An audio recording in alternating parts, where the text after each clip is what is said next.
সুদী ব্যাংক এবং ইসলামী ব্যাংকের কয়েকটা পার্থক্য বলবেন খুব ছোট করে। আল্লাহ, সুদী ব্যাংক তো সুদভিত্তিক। সুদভিত্তিক চলে। আর ইসলামী ব্যাংক হলো ব্যবসা করে, ব্যবসা করে লভ্যাংশ। ব্যবসার বহু ধরন আছে, ব্যবসার মোদারাবা ব্যবসা আছে, মোশারকা আছে, ইত্যাদি বিভিন্ন। মোদারাবাটা হলো যেমন রাসূল সাল্লাল্লাহু আলাইহি ওয়াসাল্লাম যেটা করেছেন খাদিজা রাদিয়াল্লাহু তাআলা আনহার সাথে। খাদিজা রাদিয়াল্লাহু তাআলা আনহার পুঁজি আর রাসূলের শ্রম দিয়ে ব্যবসা করেছে, যা লাভ হয়েছে একটা অংশ রাসূল নিতেন, মানে একজনের টাকা আর একজনের শ্রম। আরেকজন শ্রম।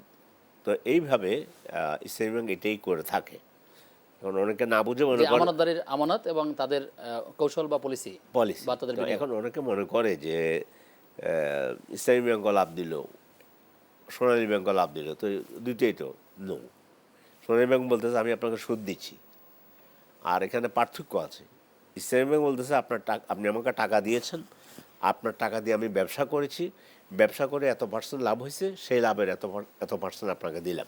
এই পার্সেন্টেজ বললেই কি সুদ হয়? একে বলছে যে পার্সেন্টেজ তো অন্য ব্যাংকেও পার্সেন্টেজ দেয়, আপনারা পার্সেন্টেজ, তাইলে কি সুদ? আর পার্সেন্টেজটা মানে কি? এটা এটা ভাগের একটা বিষয়। পার্সেন্টেজ হচ্ছে আমি ব্যবসা করলে যেই লাভটা হবে, ব্যবসা কত ভাগ সেটা?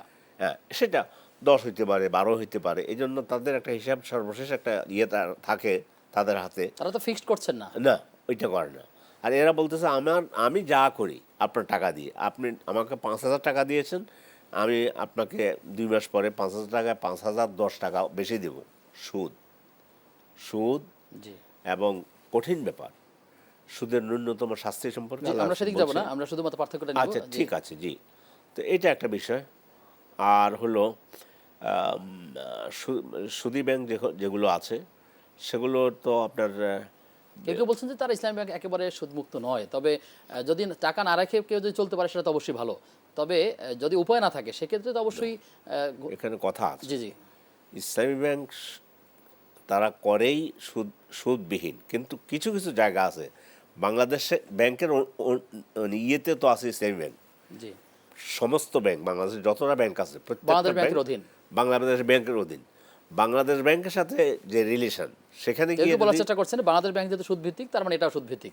আসলে এটা না, হ্যাঁ বাংলাদেশ ব্যাংক সুদভিত্তিক, এই জন্য সেখানে গিয়ে যে সুদের টাকাটা আসে ইসলামী ব্যাংকের, ওটার নাম ওরা রেখেছে ডাউটফুল মানি। জি, এই শব্দটা যোগ করে তারপর সুদ তার ব্যবহার করতে চায় না। সন্দেহজনক অর্থ এটা তারা এটা জনকল্যাণে এটা ব্যয় তারা করেন। জনগণকে দেয় না, জনকল্যাণে ব্যয় করে।